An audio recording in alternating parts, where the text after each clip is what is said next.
मेरे फोन में अजीब तरीके से एक ट्रिलियन सब्सिडी मॉल आ गया जिसमें या तो लग्जरी कारें थीं या फिर विला। और मजे की बात यह है कि सब कुछ सिर्फ एक पैसे में फ्लैश सेल में मिल रहा था। मैंने अपने बैंक अकाउंट में 10 रुपए का बैलेंस देखा और एकदम हैरान रह गया। मैं पहले से ही इतना गरीब हूँ, फिर भी मुझे ठगने आ गए। तुम लोगों का जमीर कहाँ है? मैं इस फ्रॉड ऐप को अनइंस्टॉल करने ही वाला था कि मेरा हाथ फिसल गया और गलती से बाई पर क्लिक हो गया। तुरंत एक सक्सेसफुल का मैसेज पॉपअप हुआ। बधाई हो, आपने लिमिटेड एडिशन पोर्श 911 जीटी सफलतापूर्वक खरीद ली है। डिलीवरी का समय 5 मिनट। मेरी आंखें फटी की फटी रह गईं और चेहरे पर यकीन न करने वाले एक्सप्रेशंस आ गए। अगले ही पल बैंक का मैसेज भी आ गया। मेरे 2222 लास्ट डिजिट वाले डेबिट कार्ड से एक पैसा कट गया था और बैलेंस बचा था 9 रुपए 90 पैसे। मैंने तो पासवर्ड भी नहीं डाला था। ये कैसा जादुई सिस्टम है? जब मैं पूरी तरह सोच में डूबा हुआ था तभी मुझे अपनी पैंट की जेब में कुछ हार्ड सी चीज महसूस हुई। हाथ डालकर बाहर निकाला तो सच में एक पोर्श की कार की चाबी निकली। मैंने थूक गटकते हुए सोचा, क्या ये सब सच में असली है? मैंने जल्दी से अपना फोन निकाला और दूसरे प्रोडक्ट पर नजर गड्ढाई। टोंगजियाओ नंबर 1 विला, टोंगजियाओ ई हाओबियशु।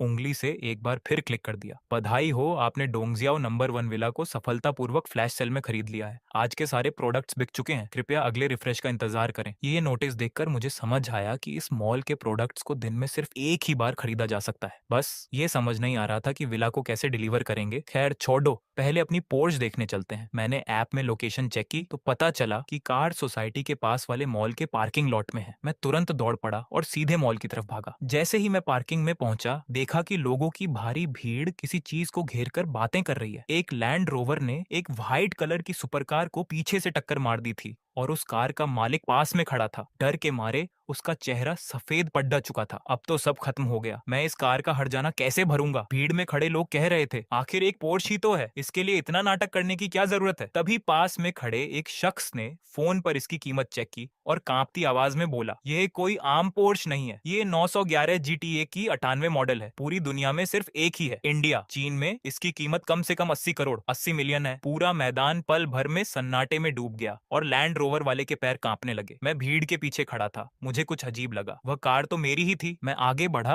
और कार को देखा। पीछे का हिस्सा बिल्कुल ठीक ठाक था, इसलिए मैंने शांति से कहा, हर्जाना देने की जरूरत नहीं है, तुम जा सकते हो, कार बिल्कुल ठीक है। मेरे इतना बोलते ही सबकी नजरें मुझ पर टिक गईं। किसी ने सीधे मेरा मजाक उड़ाते हुए कहा, तुम कौन हो भाई? यहाँ कार का मालिक बनने का नाटक क्यों कर रहे हो? ये कार 80 करोड़ की है, तुम भर पाओगे इसका हर्जाना? मैंने उनसे बहस करने में टाइम वेस्ट नहीं किया, सीधे चाबी निकाली और बटन दबा दिया। अगले ही पल कार के दरवाजे स्टाइल से ऊपर की तरफ खुल गए। पूरा माहौल एकदम शांत हो गया। जो लोग अभी बकवास कर रहे थे उन सबके मुंह बंद हो गए। लैंड रोवर का मालिक कुछ सेकंड के लिए दंग रह गया, फिर तुरंत मेरे पास भागकर आया और पूछने लगा, भाई भाई सच में हर्जाना देने की जरूरत नहीं है? मैंने कार के पीछे के हिस्से पर नजर डाली, कोई स्क्रैच नहीं था। जाओ। वो इतना एक्साइटेड हो गया कि मानो मुझे झुककर प्रणाम ही कर देगा और जल्दी से अपनी कार लेकर चला गया। मैं कार में बैठ गया, स्टीयरिंग व्हील पकड़ा। मेरा दिमाग अभी भी ब्लैंक था। कल तक मैं एक ऐसा वर्कर था जो ठीक से रूम का रेंट भी नहीं दे पा रहा था और आज मैं दुनिया की इकलौती 80 करोड़ की सुपरकार चला रहा हूँ। ये दुनिया कितनी अजीब है। मैंने देर नहीं की और सीधे कार को ड्राइव पर टेस्ट करने के लिए निकल गया। थोड़ी ही दूर गया था कि मेरा फोन बज उठा। हेलो, क्या मैं मिस्टर शियाओई से बात कर रहा हूँ? मैं डोंगजियाओ नंबर 1 के सेल्स डिपार्टमेंट से बोल रहा हूँ। आपके नाम पर विला नंबर 1 की रजिस्ट्री के पेपर्स तैयार हो चुके हैं। जब भी आप फ्री हो आकर ले जाइए। मैं 2 सेकंड के लिए चुप रहा और हंस पड़ा। इस सिस्टम ने सिर्फ चाबी नहीं दी बल्कि सीधे पूरी ओनरशिप ही दे दी है। मैंने तुरंत कार घुमाई और सीधे सेल्स डिपार्टमेंट की तरफ निकल गया। लेकिन जैसे ही मैंने गेट के अंदर कदम रखा एक फीमेल मैनेजर ने मुझे रोक लिया। उसने मुझे ऊपर से नीचे तक देखा और उसके चेहरे पर नफरत साफ दिख रही थी। आज कोई वीआईपी गेस्ट आने वाले हैं, अगर घर नहीं खरीदना है तो यहाँ आकर बकवास मत करो, तुरंत बाहर निकलो। मेरी भौहें सिकुड़ गईं। क्या तुम्हारे सेल्स डिपार्टमेंट का सर्विस का यही तरीका है? वह औरत हंसते हुए बोली, यहाँ का सबसे सस्ता घर भी अरबों का है, तुम जैसे लोग इसे देख भी सकते हैं या खरीद सकते हैं। टाइम वेस्ट मत करो, निकलो यहाँ से। मैंने उसे 2 सेकंड के लिए घूर कर देखा। बहस करने का कोई फायदा नहीं था। सीधे उसी नंबर पर फोन लगा दिया जो अभी आया था। मैं आ गया हूँ लेकिन आपकी एक स्टाफ मुझे बाहर निकाल रही है। फोन के दूसरी तरफ वाला बंदा घबरा गया। मिस्टर शियाओ प्लीज थोड़ा वेट कीजिए, हम अभी नीचे आ रहे हैं। आधे मिनट से भी कम समय में एक मैनेजर पूरी सेल्स टीम के साथ भागता हुआ नीचे आया। मुझे देखते ही उस मैनेजर ने 90 डिग्री झुककर प्रणाम किया। मिस्टर शियाओ, बेहद माफी चाहते हैं कि हमारी तरफ से आपका ठीक से वेलकम नहीं हो पाया। पूरा हॉल एकदम शांत हो गया। वह फीमेल मैनेजर जो अभी मुझे बाहर निकाल रही थी उसका चेहरा पल भर में पीला पड़ गया। उसने सपने में भी नहीं सोचा था कि साधारण कपड़े पहने ऐसी की हवा खाने आया दिखने वाला ये लड़का असल में डोंगजियाओ नंबर 1 का सबसे महंगा विला खरीदने वाला बड़ा मालिक है। मैनेजर ने तुरंत उसकी तरफ मुड़कर कहा, एचआर डिपार्टमेंट में जाकर अपना इस्तीफा दे दो। उसके पैर कांपने लगे और वह सीधे जमीन पर गिर पड़ी। मुझे उसकी तरफ देखने में कोई इंटरेस्ट नहीं था। मैं विला के पेपर्स और चाबियां लेकर वहां से निकल गया। जब मैं कार में वापस बैठा तब मुझे पता चला कि वह विला कोई आम डोंगजियाओ नंबर 1 विला नहीं था, बल्कि डोंगजियाओ नंबर 1 का सबसे बड़ा और आलीशान विला था, जिसकी कीमत पूरे 600 करोड़ 600 मिलियन थी। एक पैसे में 600 करोड़ की चीज मिल गई। मैं खुद अपनी हंसी नहीं रोक पा रहा था। जब कार विला एरिया के अंदर गई तो गेट पर खड़े सिक्योरिटी गार्ड्स का रवैया भी बेहद रिस्पेक्टफुल था। जब मैंने सच में उस घर के अंदर कदम रखा तब मुझे पहली बार महसूस हुआ कि अमीर होने का असली मतलब क्या होता है। 4 मंजिला इंडिपेंडेंट विला जिसके साथ एक garden, swimming pool, theatre room और एक कलेक्शन रूम भी था। ये सिर्फ आलीशान नहीं था, ये तो बिल्कुल नेक्स्ट लेवल था। पहले मुझे लगता था कि इस शहर में एक छोटा सा फ्लैट रेंट पर मिल जाए तो लाइफ सेट है, और अब मैं 600 करोड़ के विला के सोफे पर बैठकर अपने बैंक अकाउंट का 5,000 रुपए का बैलेंस देख रहा था। ये सब किसी सपने जैसा लग रहा था। 80 करोड़ की कार, 600 करोड़ का घर और मेरे अकाउंट में सिर्फ 5,000 रुपए बचे हैं। मुझे कैश का कोई जुगाड़ करना पड़ेगा। मेरे दिमाग में ये थॉट आते ही फोन का सिस्टम रिफ्रेश हो गया। नया प्रोडक्ट सिर्फ एक ही था, जुन्युए हुआटिंग का बिल्डिंग नंबर 1, जिसमें पूरे 120 फ्लैट्स थे और सब्सिडी प्राइस था सिर्फ 10 रुपए। मेरी आंखें फटी की फटी रह गईं। जुन्यू हुआटिंग, यह तो वही सोसाइटी है जहां मैं अभी रेंट पर रहता हूँ। एक फ्लैट की कीमत कम से कम 40 लाख 4 मिलियन है। पूरी बिल्डिंग के 120 फ्लैट्स की कीमत लगभग 500 करोड़ हो जाएगी। मैंने बिना किसी झिझक के तुरंत ऑर्डर प्लेस कर दिया। 15 मिनट बाद 2 बड़े पेपर बॉक्स मेरे सामने लिविंग रूम के फर्श पर आकर गिरे। मैंने बॉक्स को खोलकर देखा तो वो ऊपर तक रेड कलर की रजिस्ट्री बुक्स फैंग चानजंग से भरे हुए थे।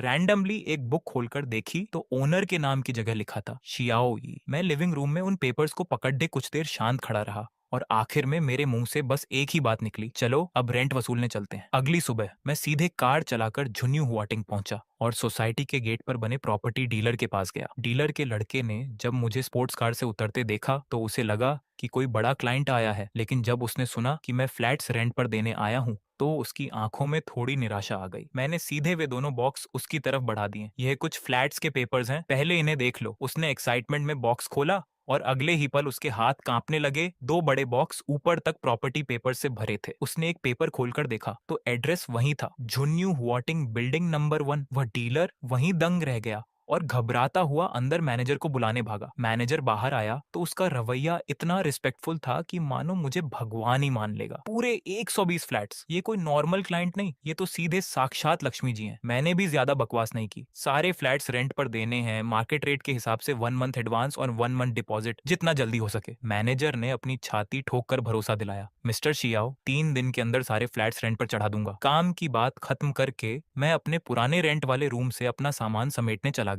लेकिन जैसे ही मैं गेट के पास पहुंचा मेरा मूड खराब हो गया। मेरा कंबल, कपड़े, सूटकेस सब कुछ बाहर गैलरी में फेंका हुआ था। अंदर मकान मालिक आंटी बड़े मजे से नए किराएदारों को घर दिखा रही थी। उसने मुझे देखा तो उसे जरा भी पछतावा नहीं हुआ, बल्कि वह हंसते हुए बोली, अच्छा हुआ जो तुम आ गए, तुम्हारा सारा कबाड़ मैंने बाहर फेंक दिया है। अपना सामान उठाओ और निकलो यहाँ से, मुझे ये घर तुम्हें रेंट पर नहीं देना। मैंने ठंडे दिमाग से उसकी तरफ देखा। हमारे एग्रीमेंट के खत्म होने में अभी भी 6 दिन बाकी हैं। तो क्या हुआ? मकान मालिक आंटी ने हाथ कमर पर रखकर बदतमीजी से कहा, मैंने एग्रीमेंट तोड़ दिया, तुम मेरा क्या बिगाड़ लोगे? यह सुनकर मैं सीधे मुस्कुरा दिया। क्या कोइंसिडेंस है। तभी डीलर का मैनेजर चेन भी मेरे पीछे पीछे वहां आ गया। मकान मालिक ने अपने जानकार को देखा तो पहले हैरान हुई, फिर मेरी तरफ इशारा करते हुए बोली, मैनेजर चेन, आप इस लड़के के चक्कर में मत पड़ना, ये तो एक गरीब किराएदार है। मैनेजर चेन का चेहरा तुरंत गुस्से से लाल हो गया। गरीब किराएदार? उसने सीधे उसकी तरफ उंगली उठाई। मैडम, क्या आपको पता भी है कि ये कौन है? झुन्यू हुआटिंग बिल्डिंग नंबर 1 के पूरे 120 फ्लैट्स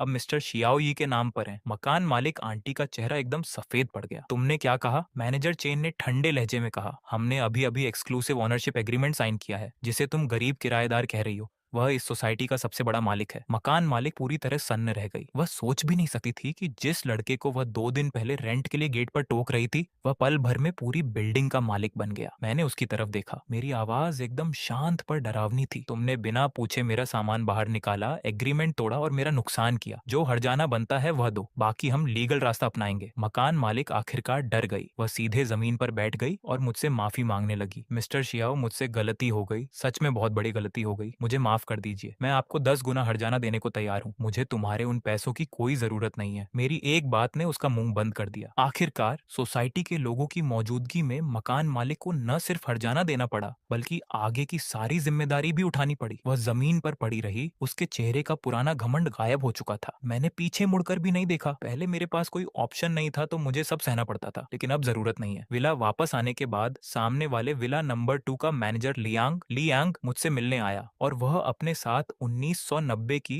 रोमाने कोंटी लुओमन नी कांगदी वाइन की एक बोतल लेकर आया था। मैंने फोन पर उसकी कीमत चेक की तो भाई साहब, वह 3 लाख से ज्यादा की एक बोतल थी। मुझे अचानक एहसास हुआ कि मैं अभी अभी अमीर हुआ हूँ, लेकिन आसपास के लोगों ने मुझे पहले से ही एक अमीर और बड़े खानदान का लड़का मान लिया है। पर सिर्फ मैं जानता हूँ कि कुछ दिन पहले तक मैं अगले महीने के रेंट के लिए परेशान होने वाला एक आम लड़का था, और आज मैं एक अरबपति बन चुका हूँ। इसी बीच मेरी पुरानी कंपनी के टीम लीडर का फोन आया। उसने बताया कि कंपनी बंद हो गई है और कल सब लोग मिलकर एक फेयरवेल पार्टी सैन होफैन कर रहे हैं। मैंने भी हाँ कह दिया। अगली सुबह सिस्टम अपने टाइम पर रिफ्रेश हुआ। रोजर ड्यूबिस लोजिए दूबी किंग सीरीज की डायमंड वॉच, सब्सिडी प्राइस सिर्फ 20 रुपए, और साथ में एक मल्टीप्लायर कंजम्पशन कैशबैक कार्ड बेशू शाओफे फैनचेन का, जिसका सब्सिडी प्राइस सिर्फ 9 रुपए था। मैंने उस घड़ी की ओरिजिनल कीमत देखी, 42,04.2 मिलियन। फिर मैंने उस कैशबैक कार्ड को देखा, मेरे चेहरे पर एक बड़ी सी मुस्कान आ गई। सिस्टम ने कल कार्ड दी, परसों विला दिया,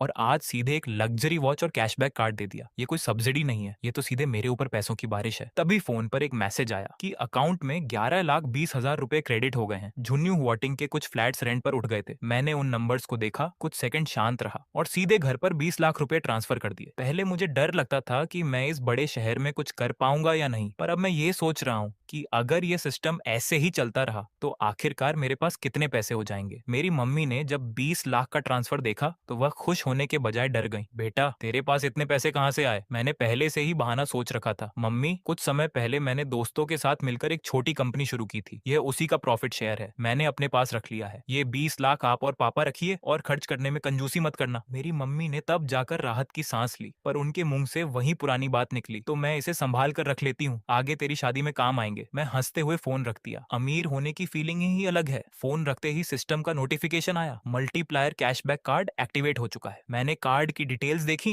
तो मेरी आंखें चमक उठी। इसे यूज करने पर अगली शॉपिंग पर 10 गुना तक कैशबैक मिल सकता था। मैंने अपने पुराने कपड़ों को देखा, बिना सोचे सीधे कार निकाली और बड़े शॉपिंग मॉल के हरमेंस एमाशी स्टोर में घुस गया। वहां के सेल्समैन ने मुझसे पूछा कि रेडीमेड कपड़े देखने हैं या कस्टमाइज्ड। मेरे पास वेट करने का टाइम नहीं था, मैं सीधे रेडीमेड सेक्शन में गया। मैंने इस सीजन के कुछ नए कपड़े सिलेक्ट किए ही थे कि पास से एक अजीब सी आवाज आई, क्या आजकल इस स्टोर का स्टैंडर्ड इतना गिर गया है कि ऐसे लोकल कपड़े पहनने वालों को भी अंदर आने देते हैं? बोलने वाला एक मोटी सोने की चेन पहनने वाला आदमी था, जिसके साथ एक लड़की खड़ी थी, और दोनों मजे ले रहे थे। कुछ लोगों को बस दिखावा करना पसंद है, खरीदने की औकात नहीं होती, पर छूकर खराब कर देते हैं। अगर गंदा हो गया तो पैसे दे पाओगे? मैंने उसकी तरफ देखा पर इग्नोर कर दिया। मैंने सेल्समैन से पूछा, क्या ये इस सीजन के बेस्ट कपड़े हैं? जी सर, टोटल 7 पीस हैं। ठीक है, ये सारे पैक कर दो। सेल्समैन हैरान रह गया। सर, इन सातों का टोटल बिल 8,10,000 रुपये है। तो फिर 2 जोड़ी जूते भी ऐड कर लो। मैंने पास रखे जूतों की तरफ इशारा किया। कपड़े लिए हैं तो जूते भी मैचिंग के होने चाहिए। पूरे स्टोर में सन्नाटा छा गया। उस चेन वाले आदमी ने हंसते हुए कहा, नाटक तो अच्छा कर लेते हो। प्राइस सुनते ही दिखावा शुरू कर दिया। मैंने पीछे मुड़कर नहीं देखा, सीधे अपना कार्ड बढ़ा दिया। स्वाइप कर लो। सेल्समैन मशीन लेकर आया। घबराहट में उसके हाथ कांप रहे थे। टोटल बिल 9,13,000 रुपए है। कार्ड स्वाइप हुआ, पासवर्ड डाला, बिल निकला और पेमेंट सक्सेसफुल हो गया। जैसे ही वह बिल बाहर आया, स्टोर का माहौल एकदम बदल गया। जो लोग मेरा मजाक उड़ाने का वेट कर रहे थे, उन सबके मुंह सिल गए। उस आदमी के चेहरे की हंसी गायब हो गई, और उसके साथ खड़ी लड़की भी चुप हो गई। 9 लाख से ज्यादा की शॉपिंग एक बार में करना ये कोई आम बात नहीं थी। इसका मतलब था कि उस बंदे को पैसों की कोई परवाह नहीं है। तभी मेरे फोन पर एक वाइब्रेशन हुई। बधाई हो, आपको 6 गुना कैशबैक मिला है। अगले ही पल बैंक का मैसेज आया, अकाउंट में 54,78,000 रुपए क्रेडिट कर दिए गए हैं। मैंने अपना बैंक बैलेंस देखा, मेरी हंसी रुक नहीं रही थी। 9 लाख खर्च किए और बदले में 54 लाख से ज्यादा कमा लिए। ये कार्ड सच में कमाल का है। अब मैं उस आदमी की तरफ मुड़ा। मेरी नजरें एकदम शांत थीं, पर वह घबरा गया। उसके माथे पर पसीना आने लगा। वह जबरदस्ती मुस्कुराते हुए मेरे पास आया। भाई, मैं तो बस मजाक कर रहा था। रहने दो। मैंने उसे बीच में ही रोक दिया। मैं तो एक गरीब आदमी हूँ, आपके जैसा बड़ा भाई बनने के लायक कहाँ। मेरी इस एक बात ने उसके मुंह पर तमाचा मार दिया। इसी बीच विला का मैनेजर लियांग भी वहां आ गया। मिस्टर शियाओ, मैंने सिर उठाकर स्माइल की। मैनेजर लियांग, वह चैन वाला आदमी लियांग को देखते ही मदद के लिए चिल्लाया, लियांग भाई, लियांग भाई। लियांग ने मेरे चेहरे के एक्सप्रेशंस देखे और सब समझ गया। मैं इसे नहीं जानता। उसने तुरंत उस आदमी से पल्ला झाड़ लिया। वह आदमी वहीं सन्न रह गया। उसे पता था कि लियांग के पीछे एक बहुत बड़ा ग्रुप है, और जब लियांग खुद मुझसे इतना रिस्पेक्ट से बात कर रहा है और उस आदमी से दूरी बना रहा है, तो मेरा स्टेटस क्या होगा, इसका अंदाजा उसे लग गया था। मैंने अपना टाइम वेस्ट नहीं किया, कपड़े उठाए और वहां से निकल गया। इस बार बाहर सिर्फ कपड़े लेने आया था। कपड़े भी मिल गए और अकाउंट में 40 लाख से ज्यादा रुपए भी बढ़ गए। घर आकर मैंने सामान सेट किया। तब तक दोपहर हो चुकी थी। आज मेरी पुरानी कंपनी की फेयरवेल पार्टी थी। अगर जाना ही है तो कुछ लोगों को आज ये दिखाना जरूरी है कि असली अमीर होना किसे कहते हैं। टैंगे के प्राइवेट केबिन में लगभग सभी लोग आ चुके थे। जैसे ही मैंने एंट्री की, कुछ पुराने कलीग्स ने बस यूं ही मुझसे हाय हेलो किया। पहले मैं कंपनी में बहुत शांत रहता था, इसीलिए मेरे बारे में उनका इंप्रेशन भी बस वैसा ही था। तभी वांग पेंग दरवाजा खोलकर अंदर आया। चेहरे पर मेकअप, हाथ में BMW की चाबी और कलाई पर रोजर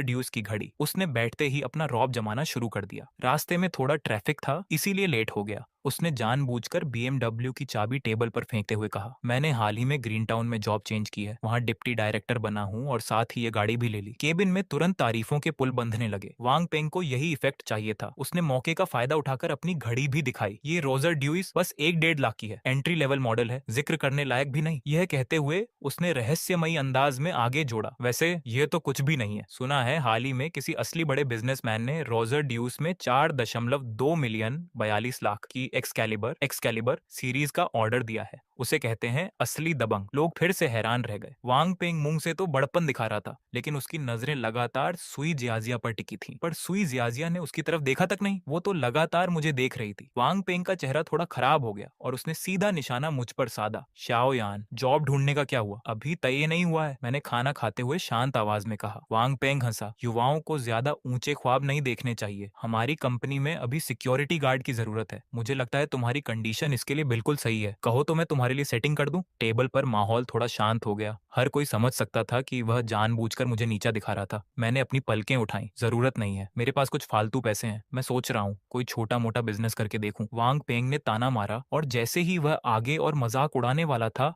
अचानक उसकी नजर मेरे सूट पर पड़ी। अरे, ये अरमानी की कॉपी काफी अच्छी की है, ये हाई कॉपी कहाँ से खरीदी? उसके ये बोलते ही कई लोगों के चेहरे के एक्सप्रेशन अजीब हो गए। तभी तांग यारोन खुद को रोक नहीं पाई और खिलखिलाकर हंस पड़ी। तुम क्यों हंस रही हो? वांग पेंग ने भौहें सिकोड़ ली। तांग यारोंग ने सीधे मजे लेते हुए कहा, मैं तुम्हारी नासमझी पर हंस रही हूँ। श्याओ यान पोर्श से आए हैं और तुम कह रहे हो कि उन्होंने नकली कपड़े पहने हैं। पोर्श? वांग पेंग पहले तो चौंका, फिर तुरंत ठंडी हंसी हंसते हुए बोला, रेंट पर ली होगी, वो पोर्श अफोर्ड कर सकता है क्या? मैं अभी बोलने ही वाला था कि केबिन का दरवाजा पहले ही खुल गया। सूट बूट पहने एक आदमी हाथ में गिफ्ट बॉक्स लिए तेजी से अंदर आया। क्या मिस्टर शाओयान यहाँ है? वांग पेंग की आंखें चमक उठी और वह तुरंत खड़ा हो गया। स्टोर मैनेजर गुओ, आप यहाँ कैसे आए? आने वाला शख्स और कोई नहीं बल्कि रोजर ड्यूस का स्टोर मैनेजर गुओ रोंगकुन था। उसने वांग पेंग की तरफ देखा तक नहीं, सीधे उसके बगल से गुजरकर मेरे पास आया और दोनों हाथों से गिफ्ट बॉक्स आगे बढ़ा दिया। मिस्टर श्याओ, आपकी घड़ी आ गई है। केबिन में पल भर के लिए सन्नाटा छा गया। सबकी निगाहें मुझ पर टिक गईं। वांग पेंग के चेहरे की मुस्कान धीरे धीरे गायब हो गई। गुओ रोंगकुन ने आगे बात पूरी की। आपकी ऑर्डर की हुई एक्सकैलिबर सीरीज RDDBEX 0406, जिसकी कीमत 4.2 मिलियन है, कृपया इसे चेक कर लीजिए। 4.2 million, Excalibur series, mysterious rich man, ये तीनों कीवर्ड्स मुझसे मैच कर रहे थे। जो इंसान अभी उस घड़ी की तारीफों के पुल बांध रहा था,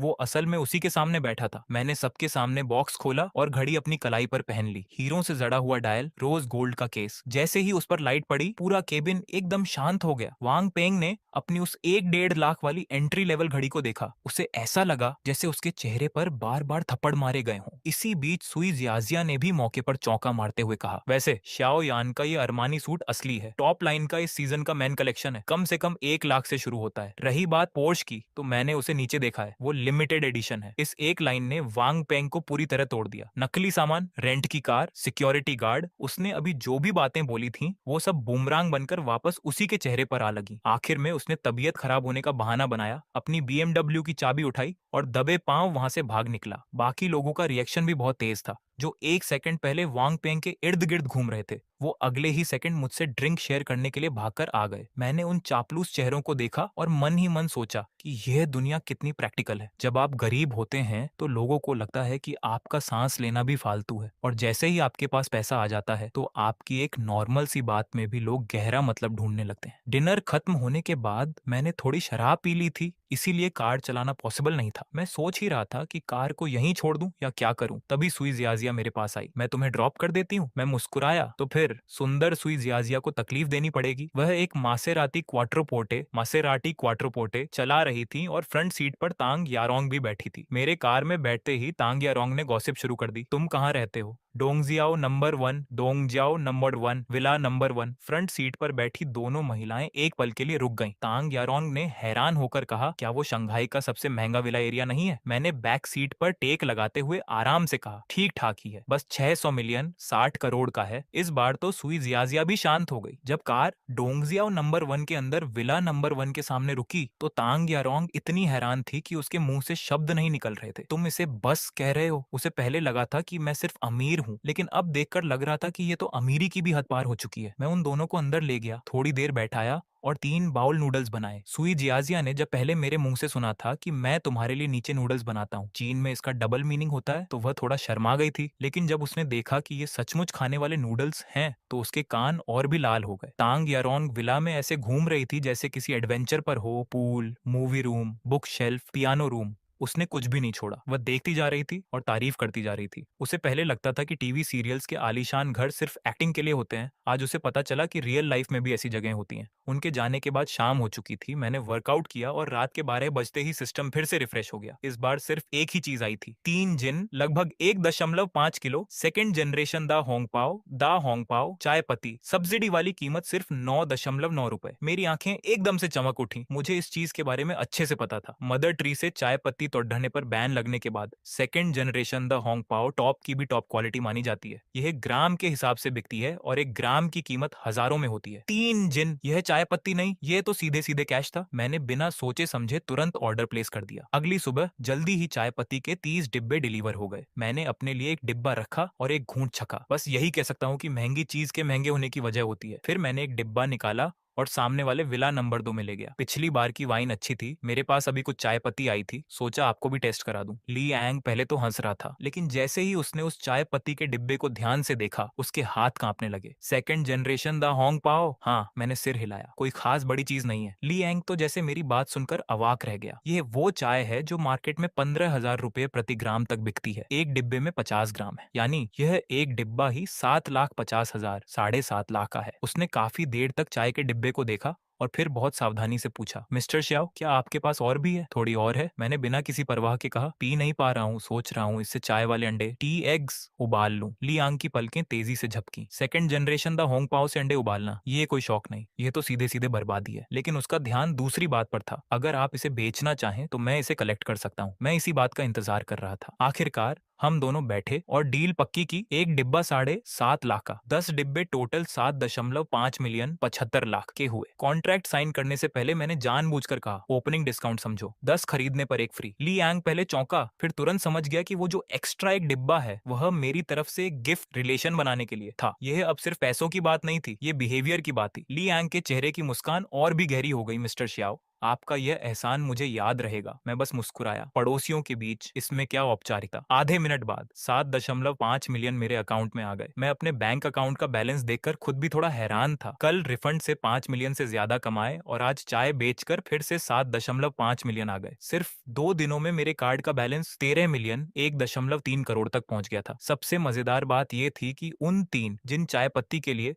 मैंने सिर्फ 9.9 रुपए खर्च किए थे। पैसा कमाने की ये स्पीड तो बैंक लूटने से भी तेज थी। सबसे बड़ी बात ये थी कि मैंने इसे एक बार में पूरा नहीं बेचा था। मेरे पास अभी भी 10 से ज्यादा डिब्बे बचे हुए थे। कैश, इज्जत, कॉन्टैक्ट्स, सब कुछ एक ही झटके में मिल गया था। दोपहर में मैं कल रात पार की हुई कार को लेने गया और साथ ही उसका परमानेंट नंबर प्लेट भी ले लिया। यूनिवर्सिटी टाउन के पास से गुजरते हुए मुझे याद आया कि घर का फ्रिज खाली है, तो मैंने पास के सुपरमार्केट से कुछ डेली यूज का सामान और फल खरीद ली। लेकिन जैसे ही मैं बाहर आया, मैंने देखा कि मेरी कार के चारों तरफ लोगों की भीड़ लगी हुई थी। कुछ लड़कियां लाइन लगाकर फोटो खींच रही थीं, जैसे वह कोई सोशल मीडिया का फेमस स्पॉट हो। उनमें से एक लड़की सफेद टी शर्ट और डेनिम शॉर्ट्स पहने कार के पास खड़ी थी। बिना मेकअप के भी वह बहुत मासूम लग रही थी और उसकी लंबी टांगें काफी अट्रैक्टिव थीं। उसका लुक बाकी की उन हैवी मेकअप वाली लड़कियों से बिल्कुल अलग था, इसीलिए मेरी नजरें उस पर टिक गईं। मैं अभी आगे बढ़ने ही वाला था कि तभी एक भारी मेकअप वाली औरत ने मुझे रोक दिया। लाइन में लगना नहीं आता क्या? दिख नहीं रहा कि सब लोग फोटो खिंचवाने का वेट कर रहे हैं? दूसरी ने भी आंखें मूंदते हुए कहा, बिल्कुल मैनर्स नहीं है, पीछे जाओ पीछे जाओ। मैं तो गुस्से में ही हंस पड़ा। मैंने बिना बहस किए सीधे कार की चाबी दबाई। कार की लाइटें चमकी और उसके गलविंग दरवाजे, गलविंग डोर्स ऊपर की ओर खुल गए। पूरे एरिया में तुरंत सन्नाटा छा गया। मैंने उन दोनों औरतों को देखा और शांत आवाज में कहा, सॉरी, ये कार मेरी है। ये कहकर मैंने सामान फ्रंट ट्रंक में रखा और फिर उस सफेद टी शर्ट वाली लड़की की तरफ देखा। बाहर बहुत गर्मी है, क्या तुम अंदर बैठकर कुछ तस्वीरें खींचना चाहोगी? लड़की पहले तो झिझकी, उसके कान थोड़े लाल हो गए, फिर उसने सिर हिला दिया। पास खड़ी वे दोनों मेकअप वाली औरतें तुरंत परेशान हो गईं और कार की खिड़की के पास आकर मीठी आवाज में बोली, भैया हम भी फोटो खींचना चाहती हैं, क्या आप हमें भी साथ ले जा सकते हैं? मैंने उन पर एक नजर डाली और बिना किसी एक्सप्रेशन के कहा, नहीं क्यों भैया। मैं थोड़ा मुस्कुराया, मेरी इस कार में सिर्फ इंसानों का स्वागत है। यह कहकर मैंने कार की खिड़की ऊपर की ओर पैर एक्सीलेटर पर रख दिया। कार सीधे आगे निकल गई। बैक मिरर में मैंने देखा कि उन दोनों औरतों के चेहरे और कार की को ड्राइवर सीट पर बैठी लड़की ने चुपके से मेरी तरफ देखा। उसकी आंखों में मेरे लिए इज्जत अब बदल चुकी थी। मैंने स्टीयरिंग व्हील को थाम रखा था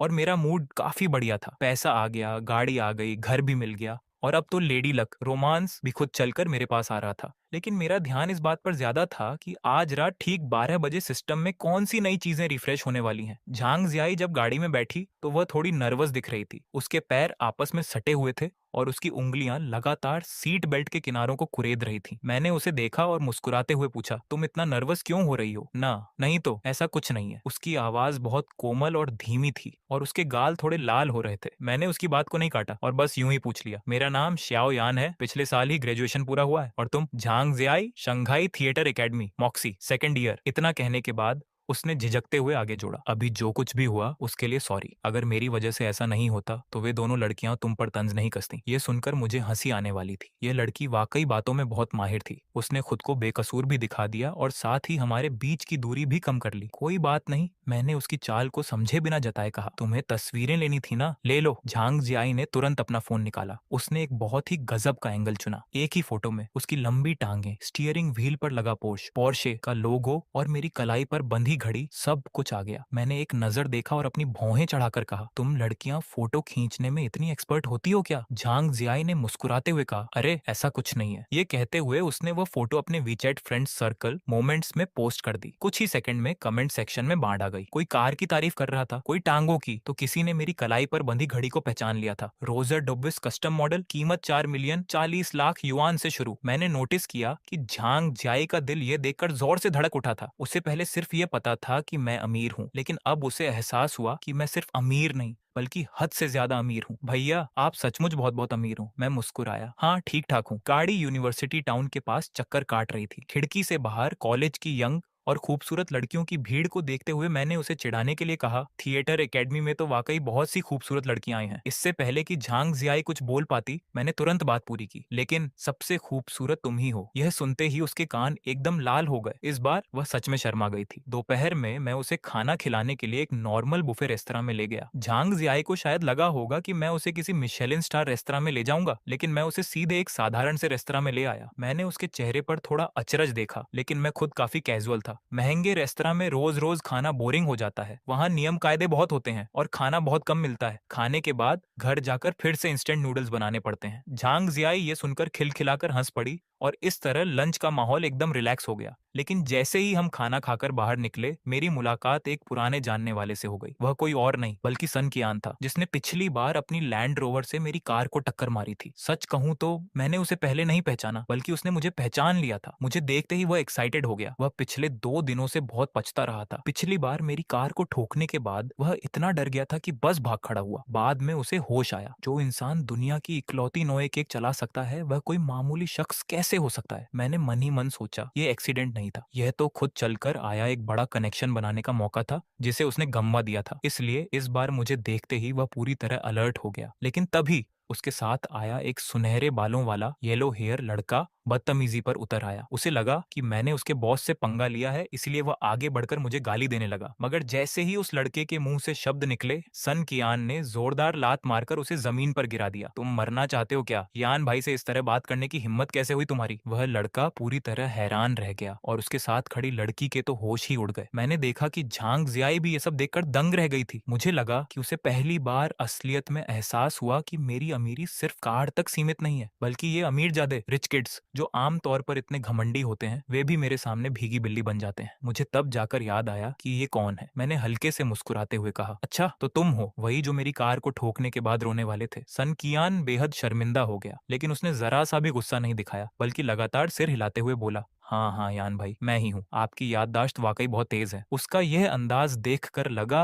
कि वह पूरी तरह घुटनों पर आ चुका है। वह पीला बाल वाला लड़का इतना डर गया कि उसके पैर कांपने लगे और वह घुटनों के बल बैठकर माफी मांगने लगा। मैंने उस पर ध्यान देना भी जरूरी नहीं समझा। ऐसे लोग मेरे समय के लायक नहीं है। सन कियान तुरंत बात समझ गया और मुड़कर चिल्लाया, आज के बाद मुझे दोबारा मत दिखना। वह लड़का रेंगते हुए वहां से भाग खड़ा हुआ। इसके बाद सन कियान ने बड़ी उत्सुकता से मुझे अपने बाकी दोस्तों से मिलवाया। वे सब अच्छे खासे अमीर परिवारों से थे, लेकिन मेरे सामने सब के सब शरीफ बन गए थे। आखिरकार वे लोग कारों के शौकीन थे और उनके बारे में जानते थे, इसीलिए वे बेहतर समझते थे कि मेरी वह पोर्श 911 GT एक डैश 98 क्या चीज है। वह सिर्फ पैसे से खरीदी जाने वाली गाड़ी नहीं थी, वह एक अलग स्टेटस, बैकग्राउंड और एक ऐसी पहुंच का प्रतीक थी जिसे छूना नामुमकिन था। सबका इंट्रोडक्शन कराने के बाद सन कियान ने अपने हाथ रगड़ते हुए मुझसे पूछा, यान भाई क्या आप हमें अपनी कार दिखाकर हमारी आंखें धन्य कर सकते हैं? मैं सीधे हंस पड़ा, बस इतनी सी बात, चलो आज मैं उसी गाड़ी से आया हूँ। यह सुनते ही पूरा ग्रुप खुशी से झूम उठा। जब हम अंडरग्राउंड पार्किंग में पहुंचे और उस प्योर व्हाइट कलर की 911 को अपनी आंखों के सामने देखा,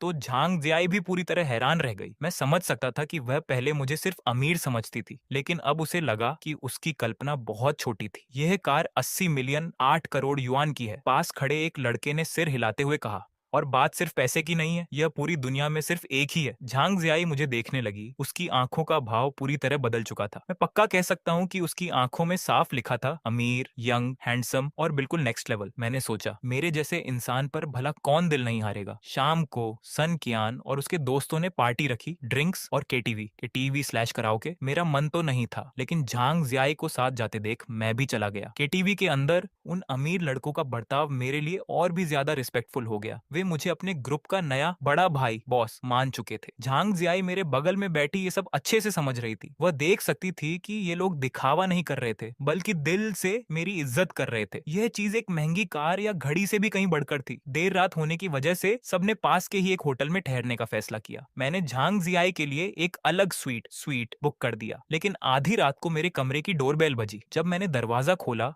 तो झांग जियाई एक ढीला ढाला बाथरोब पहने खड़ी थी। उसके बाल हल्के गीले थे और उसका चेहरा लाल और गर्म था। भैया, मुझे अकेले कमरे में डर लग रहा है। मैंने उसे कुछ सेकंड देखा और सीधे अंदर खींच लिया। मैंने सोचा कुछ बातें बिना कहे ही बेहतर होती हैं। अगली सुबह मैंने नोटिस किया कि झांग जियाई के चलने का तरीका थोड़ा अजीब, असहज था। सन कियान रेस्तरां में बैठा हुआ था। उसकी आंखों के नीचे डार्क सर्कल्स थे और वह पूरी तरह थका हुआ लग रहा था। जैसे ही मैं बैठा, उसने दबी आवाज में मेरी तरफ देखकर कहा, यान भाई, इस होटल की साउंड प्रूफिंग, आवाज रोकने की क्षमता वाकई बहुत खराब है। मैंने हल्का सा खांसा और ऐसे नाटक किया जैसे मैंने कुछ सुना ही ना हो। झांग जियाई को कॉलेज छोड़ने के बाद आखिरकार मुझे अपना सिस्टम चेक करने का समय मिला। आज सिस्टम ने जो चीजें रिफ्रेश की थी वे होश उड़ाने वाली थी। Rolls Royce Cullinan subsidy price पर सिर्फ 6.6 रुपए में, और ग्लोबल एपीएम प्लाजा, एक पूरी कमर्शियल बिल्डिंग, सब्सिडी प्राइस पर सिर्फ 108 रुपए में। मैंने स्क्रीन की तरफ देखा और 2 सेकंड के लिए सन्न रह गया। एक कुलिनन तो फिर भी ठीक थी, लेकिन उसके बाद जो था वह पूरा का पूरा प्रीमियम कमर्शियल कॉम्प्लेक्स था,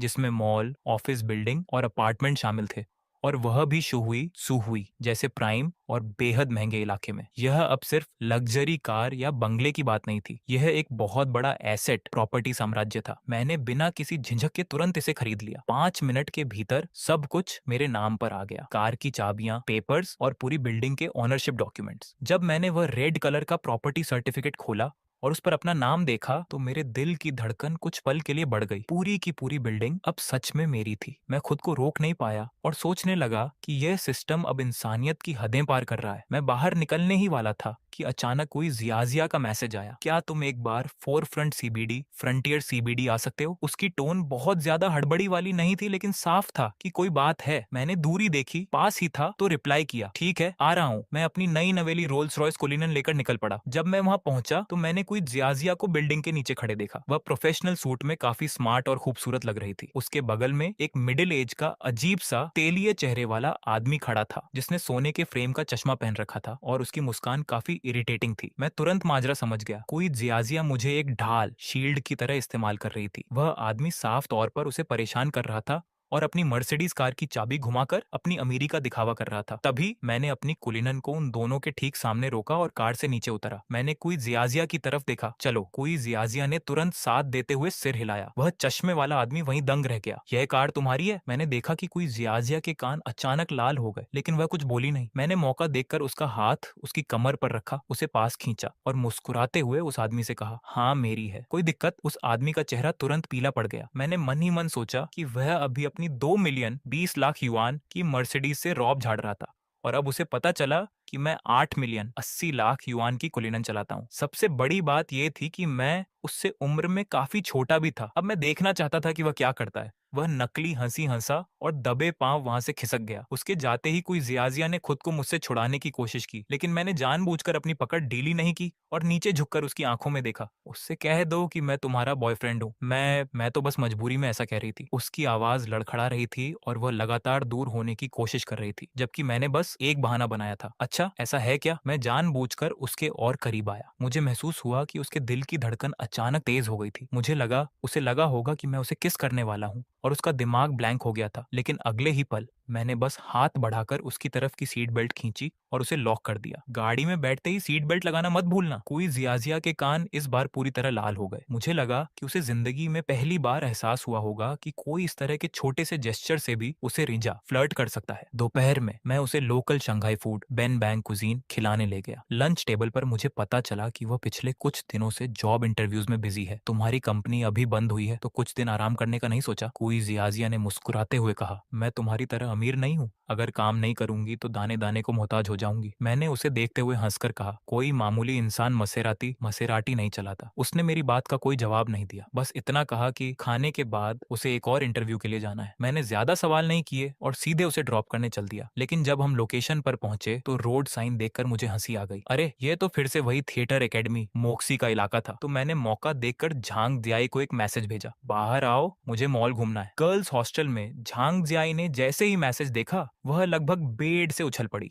उसकी रूममेट्स ने जब सुना कि कल वाला पोर्श वाला हैंडसम अमीर लड़का उसे बुला रहा है तो सब एक्साइटेड हो गई। अब सोच क्या रही है? तुरंत हाँ कर। इतने बड़े लेवल का आदमी अगर तुझे पसंद कर रहा है तो ये तेरी किस्मत है। देर मत कर, जल्दी जा। झांग जियाई का भी मना करने का कोई इरादा नहीं था। उसने जल्दी से एक लाइट ब्लू कलर की फ्रॉक ड्रेस पहनी, हल्का सा मेकअप किया और अपनी सहेलियों के साथ नीचे आ गई। कॉलेज गेट पर जैसे ही ये लड़कियां आई, सड़क किनारे खड़े लड़कों की निगाहें उन पर टिक गईं। लेकिन सब काफी देर तक रास्ता देखते रहे। उन्हें कहीं भी वह व्हाइट पोर्श कार नहीं दिखी। जब वे कंफ्यूज हो रही थीं, तभी मैंने अपनी ब्लैक कुलिनन का हॉर्न बजाया, कार का शीशा नीचे किया और अपना चेहरा दिखाते हुए कहा, अंदर आओ। झांग दियाई तुरंत दौड़कर आई और कार का दरवाजा खोलकर बैठ गई। मैंने एक्सीलेटर पर पैर रखा और कुलिनन की आवाज के साथ कार आगे बढ़ गई। पीछे खड़े कॉलेज के लड़कों का दिल टूट गया। क्रश देवी ऐसे ही किसी के साथ चली गई। वह रोल्स रॉयस कुलिनन थी भाई। 8 मिलियन 80 लाख की गाड़ी क्यों नहीं जाएगी? कार में झांग जियाई अभी भी थोड़ी हैरान थी। भैया आज आप पोर्श लेकर क्यों नहीं आए? उसमें स्पेस थोड़ा कम है, कंफर्टेबल नहीं रहती। मैंने एक हाथ से स्टीयरिंग संभालते हुए कहा, आज कुछ शॉपिंग करनी है, सामान रखने के लिए पोर्श सही नहीं है। मेरी बात का मतलब था कि मैं कुलिनन को एक डिलीवरी वैन की तरह इस्तेमाल कर रहा हूँ। झांग जियाई के चेहरे के एक्सप्रेशंस देखने लायक थे, जैसे वह सोच रही हो कि ऐसी बातें सिर्फ मैं ही इतने नॉर्मल तरीके से कह सकता हूँ। मैं उसे अपने ही एपीएम मॉल लेकर गया। झांग जियाई पूरे रास्ते मॉल को चकित होकर देखती रही। उसे पता था कि मेरे पास पैसे की कमी नहीं है, लेकिन उसने समझदारी दिखाई। उसने कोई बहुत महंगी डिमांड नहीं की, बस एक जोड़ी कपड़े और एक नॉर्मल सा बैग चुना, जिसकी कुल कीमत लगभग 20,000 युआन करीब 2.3 लाख रुपए थी। उसकी चॉइस देखकर मुझे लगा कि इस लड़की को अपनी लिमिट्स पता है। कम से कम वह जानती है कि अगर लालच बहुत जल्दी सामने आ जाए तो बात बिगड़ जाती है। हमने पूरा मॉल घूमा और आखिर में स्टारबक्स में थोड़ी देर बैठे। झांग जियाई पूरे समय बहुत ही प्यारी और केयरिंग शक्कर जैसी मीठी बनी रही। कभी केक खिलाती तो कभी चम्मच आगे बढ़ाती। उसका फ्लर्ट करने का अंदाज, चाय पत्ती गिरी हुई अदाएं साफ दिख रहा था। मैंने भी उसे टोकना सही नहीं समझा। मुझे लगा कि एडल्ट्स के बीच कभी कभी इस तरह के अटेंशन का भी अपना मजा है। लेकिन जैसे ही हम स्टारबक्स से बाहर निकले, गेट पर कुछ हंगामा दिखाई दिया। एक डिलीवरी बॉय अम्मा हाथ में खाने का पार्सल लिए पसीने पसीने हो रहा था और सिक्योरिटी गार्ड ने उसे रोक रखा था। भाई प्लीज जाने दो, मेरी डिलीवरी का टाइम बस खत्म होने वाला है। 17वीं मंजिल के कस्टमर फोन नहीं उठा रहे, मुझे ऊपर जाना ही होगा। गार्ड थोड़ा हिचकिचाते हुए बोला, मैं मना नहीं कर रहा, पर रूल है, मॉल के अंदर डिलीवरी बॉय और कुरियर वालों का आना मना है। मेरे कदम रुक गए और मेरी भौहें तन गईं। यह नियम किसने बनाया? इससे पहले कि गार्ड कुछ बोल पाता, एक सूट पहने हुए आदमी तेजी से आगे आया और बहुत ही बदतमीजी से बोला, तुम्हें इसे अंदर आने देने को किसने कहा? ऐसे लोग मॉल के अंदर आएंगे तो मॉल की इमेज खराब होगी। मैंने उसकी तरफ देखा, मेरा चेहरा गुस्से से तमतमा उठा। डिलीवरी बॉय से इमेज खराब होती है? उसने अपनी ठुड्डी ऊपर उठाते हुए कहा, हाँ, हमारा मॉल एक हाई एंड लग्जरी मॉल है। डिलीवरी और कुरियर वाले अंदर नहीं आ सकते, यही कंपनी का नियम है। मुझे उसकी बात पर हंसी आ गई, लेकिन गुस्से वाली क्या बकवास नियम है? उसका चेहरा भी उतर गया। तुम कौन हो जो हमारे मॉल के मामलों में टांग अड़ा रहे हो? मैंने अपना फोन निकाला, उसकी आंखों में आंखें डाली और एक एक शब्द चबाते हुए कहा, मैं इस पूरी एपीएम बिल्डिंग का मालिक बॉस हूँ। अब बताओ मेरी औकात है या नहीं? वहां सन्नाटा छा गया। मैंने देखा कि झांग जियाई दंग रह गई थी। वह गार्ड भी स्टैचू बन गया था। वह मैनेजर 2 सेकंड के लिए रुका और फिर जोर से हंस पड़ा, तुम एपीएम के मालिक? अगर तुम मालिक हो तो मैं शंघाई का सबसे अमीर आदमी हूँ। मैंने उससे बहस करने में वक्त ज़ाया नहीं किया और सीधे प्रॉपर्टी चेयरमैन चिन योंगली को फोन लगा दिया। फोन उठते ही मैंने बस एक लाइन कही, 3 मिनट के अंदर मैन गेट पर रेंगते हुए आओ। 1 सेकंड की भी देरी हुई तो अंजाम भुगतने के लिए तैयार रहना। इतना कहकर मैंने फोन काट दिया। फोन की दूसरी तरफ मीटिंग कर रहे चिन योंगली की मानो जान ही निकल गई थी। वह अब भी कुछ देर पहले ही अपने बोर्ड मेंबर्स से कह रहा था, नए बॉस कभी भी चेकिंग के लिए आ सकते हैं, किसी से कोई गलती नहीं होनी चाहिए। और अगले ही पल मेरा फोन आ गया और मेरी टोन से साफ था कि मैं बेहद गुस्से में हूं। उसकी हिम्मत नहीं हुई कि वह देर करे। वह तुरंत अपनी पूरी कोर टीम अधिकारियों को लेकर नीचे की तरफ भागा। यहाँ गेट पर वह जियांग नाम का मैनेजर अभी भी ताना मार रहा था, दिखावा तो अच्छा कर लेते हो, जरा मैं भी देखूं तुम किसे बुलाते हो। उसकी बात पूरी भी नहीं हुई थी कि उसने देखा दूर से फॉर्मल कपड़ों में लोगों का एक हुजूम, भीड़ दौड़ता हुआ आ रहा है और सबसे आगे जो आदमी था वह कोई और नहीं बल्कि प्रॉपर्टी कंपनी के चेयरमैन चिन योंगली थे। मैनेजर जियांग का चेहरा तुरंत पीला पड़ गया। चिन सर। चिन योंगली ने उसकी तरफ देखा तक नहीं, वह सीधे मेरे पास आया और अपनी कमर झुकाकर वो करते हुए बोला, मिस्टर श्याओ, बेहद अफसोस है, हमें आने में थोड़ी देर हो गई। मैंने देखा कि मैनेजर जियांग के पैर कांपने लगे और उसके चेहरे का रंग पूरी तरह उड़ गया। मुझे लगा कि अब जाकर उसे समझ आया था कि उसने जिसे मामूली लड़का समझकर डांटा था वह कोई दिखावा करने वाला इंसान नहीं बल्कि इस पूरी प्रॉपर्टी का असली मालिक था। मैंने बस नीचे झुककर उसे देखा और बेहद ठंडी आवाज में पूछा, अब तुम मुझे बताओ किसने यह नियम बनाया कि मेरे मॉल में डिलीवरी बॉय और कुरियर वाले नहीं आ सकते? इधर ऑफिस में मैनेजर जियांग का चेहरा डर के मारे सफेद पड़ गया था। उसने जल्दी से पास खड़े डायरेक्टर को खींचा और दबी आवाज में पूछा, चाचा ये क्या चक्कर है? ये तो बस एक मामूली सा लड़का है ना? उस डायरेक्टर जियांग ने सीधे गुस्से में चिल्लाते हुए कहा, चुप रहो, ये आईपीएम बिल्डिंग के नए मालिक हैं। सिर्फ साल का किराया ही इनका अरबों में है। ये हमारे सबसे बड़े अन्नदाता जिन जूबाबा मेन इन्वेस्टर क्लाइंट हैं। तुम्हारी औकात ही क्या है जो तुम उन पर चिल्ला रहे हो? ये बातें सुनकर ऐसा लगा जैसे उस मैनेजर पर किसी ने बर्फ का ठंडा पानी डाल दिया हो। वो एकदम सन्न रह गया। तब जाकर उसे एहसास हुआ कि उसने जिसे रोका था वो कोई आम इंसान नहीं बल्कि इस पूरी बिल्डिंग का असली मालिक था। मैंने किन योंगली को घूरते हुए देखा। मेरी आवाज भले ही शांत थी लेकिन उसका प्रेशर, दबदबा तुरंत वहां महसूस होने लगा। अगर मैं आज यहाँ नहीं आता तो मुझे कभी पता ही नहीं चलता कि तुम लोग मेरे इलाके को इस तरह से चला रहे हो। डिलीवरी और कुरियर वालों का पिछले 6 महीने से अंदर आना बंद है। ये नियम बनाने की हिम्मत तुम्हें किसने दी? किन योंगली का चेहरा तुरंत बदल गया। उसने मुड़कर सिक्योरिटी के इंचार्ज जियांग वेमिन को जानलेवा नजरों से घूरा। जियांग वेमिन को तुरंत पसीने छूट गए। उसने हाथ घुमाकर अपने भतीजे मैनेजर के गाल पर एक जोरदार थप्पड़ रसीद कर दिया और डांटते हुए बोला, तुम्हारी इतनी हिम्मत कि खुद से ऐसा नियम बना दिया? मैंने बीच में ही उन्हें टोकते हुए कहा, नाटक बंद करो। फिर मैंने पास खड़े डिलीवरी बॉय से पूछा, ये नियम कब से है? उसने कहा, 6 महीने से ज्यादा हो गए। मैंने सिर हिलाया और मेरी नजरें फिर से जियांग चाचा भतीजे पर टिक गईं। 6 महीने हो गए और तुम चाचा होकर भी ये नहीं जानते थे? मुझे बेवकूफ मत बनाओ। इसके बाद मैंने किन योंगली की तरफ देखा और सिर्फ एक बात कही, ये दोनों मुझे दोबारा यहाँ दिखाई नहीं देने चाहिए, वरना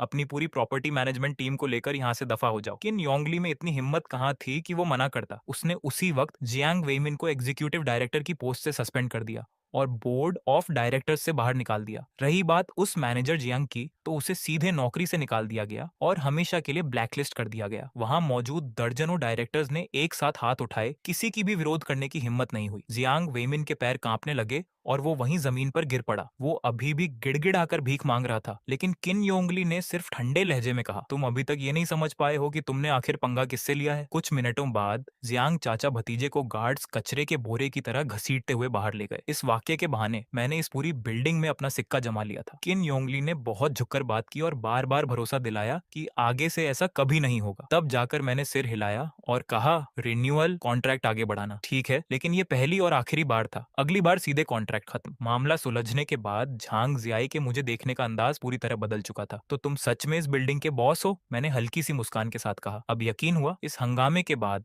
झांग जियाई का मुंह पर भरोसा और बढ़ गया। हम दोनों नॉर्मली शॉपिंग के लिए निकल गए और फिर हैप्पी वैली अम्यूजमेंट पार्क गए। वहां सब कुछ बहुत सिंपल था। वो मुंह से तो कह रही थी कि उसे एडवेंचरस और डरावने झूले झूलने हैं, लेकिन हर बार डर के मारे वो सीधे मेरी बाहों में आ छिपती। बिग पेंडुलम से लेकर ड्रॉप टावर और रोलर कोस्टर तक आखिर में खेलते खेलते उसके पैर जवाब दे गए और वो लगभग पूरी तरह मुझ पर ही टिकी हुई थी। उसका चेहरा सेब की तरह लाल हो चुका था। आराम करते वक्त उसने कुछ तस्वीरें खींची और अपने वीचैट मोमेंट्स सोशल मीडिया पर पोस्ट कर दी। उसका कैप्शन इतना रोमांटिक था जैसे वो हमारे रिश्ते का ऑफिशियल अनाउंसमेंट कर रही हो। मैंने वो पोस्ट देखी लेकिन कुछ कहा नहीं, बस उसे करने दिया। प्यार में कभी कभी बिना कुछ कहे चीजें समझ लेना सब कुछ साफ साफ बोलने से ज्यादा मजेदार होता है। हम दोनों बैठकर आराम कर रहे थे कि तभी एक मिडिल एज्ड अधेड़ उम्र के आदमी ने आकर हमें अपना बिजनेस कार्ड दिया। हेलो, मैं 91 एंटरटेनमेंट से एक टैलेंट स्काउट स्टार्स ढूंढने वाला हूँ। आप दोनों का लुक बहुत शानदार है, क्या आप स्टार बनने में इंटरेस्टेड हैं? ये सुनकर मुझे लगभग हंसी आ गई। मैं और स्टार बनूं? झांग जियाई ने तो और भी साफ मना कर दिया।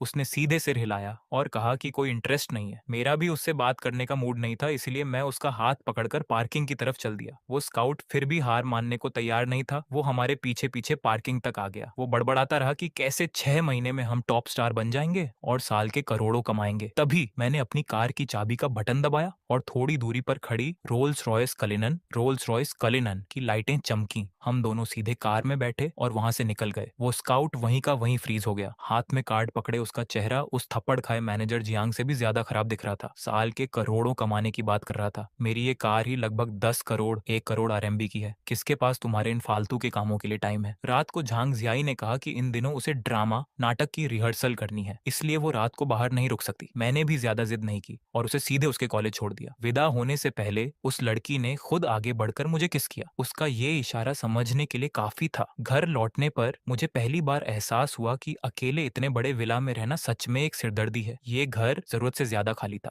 और इतना बड़ा होने की वजह से इसे संभालने के लिए लोगों की जरूरत थी। मैं अभी एक भरोसेमंद बटलर मैनेजर ढूंढने के बारे में सोच ही रहा था कि डोरबेल बजी। आने वाला बगल के विला नंबर 2 का बटलर था। मिस्टर श्याओ, हमारी मैडम ने आपको अपने यहाँ डिनर पर इनवाइट किया है। मैंने थोड़ा सोचा और फिर चला गया। विला नंबर 2 की मालकिन का नाम वांग किया नहीं था। वो काफी यंग और खूबसूरत थी और उसकी बातें बहुत टू द पॉइंट थी। डिनर टेबल पर उसने जल्दी ही आने की वजह साफ कर दी। वो मुझसे कुछ सेकेंड जनरेशन द होंगपाओ कीमती चाय पत्ती खरीदना चाहती थी ताकि अपने घर के बुजुर्गों को गिफ्ट कर सके। मैंने उससे पैसे नहीं लिए और उसे सीधे गिफ्ट के तौर पर दे दिया। इस लेन देन से उल्टा वो मेरी एहसानमंद हो गई। इसके बाद मैंने भी बात नहीं घुमाई और उससे एक भरोसेमंद बटलर और नौकरानी ढूंढने में मदद मांगी। वांग कियानी ने बहुत खुशी खुशी हामी भर दी और कहा कि वो कल ही इसका इंतजाम कर देगी। इस डिनर के खत्म होने तक हमारा एक अच्छा कनेक्शन बन चुका था। घर वापस आते आते रात के 12 बज चुके थे और सिस्टम बिल्कुल टाइम पर रिफ्रेश हुआ। इस बार 2 नई चीजें आई थीं, एक स्ट्रेंथनिंग पोशन शरीर मजबूत करने वाली दवा और एक मैक्स चार्म कार्ड आकर्षण बढ़ाने वाला कार्ड। मैंने बिना किसी संकोच के तुरंत उन्हें खरीद लिया। जैसे ही मैंने वो स्ट्रेंथनिंग पोशन पिया, मुझे इतनी तेज नींद आई कि मैं वहीं ढेर हो गया। अगली सुबह जब मैं उठा तो मुझे लगा जैसे मेरा नया जन्म हुआ हो। मेरी ताकत, स्टेमिना और पूरी बॉडी की कंडीशन अपने पीक टॉप लेवल पर थी। मैंने पहले अपने घर के जिम में इसे टेस्ट किया। सबसे हाई स्पीड पर ट्रेडमिल को सेट करके मैं 1 घंटे तक दौड़ा, लेकिन मेरी सांस तक नहीं फूली। मुझे तुरंत समझ आ गया कि घर के ये इक्विपमेंट्स अब मेरे काम के नहीं रहे, इसलिए मैं गाड़ी उठाकर पास के सबसे टॉप क्लास फिटनेस सेंटर चला गया। किस्मत से वांग कियानी भी वहीं थी। वो बस मुझसे हेलो कहने आई थी, लेकिन मुझे देखकर उसकी आंखें फटी की फटी रह गईं। मेरे चार्म कार्ड का असर शुरू हो चुका था। आज मेरा ऑरा कल रात के मुकाबले 100 गुना ज्यादा दमदार था। वांग कियानई जैसे तैसे होश में आई, वो मुझे खुद अंदर ले गई और यहाँ तक कि उसने अपनी पर्सनल ट्रेनर की क्लास भी मुझे दे दी। वो पर्सनल कोच पहले तो बस मेरा एक बेसिक टेस्ट लेना चाहता था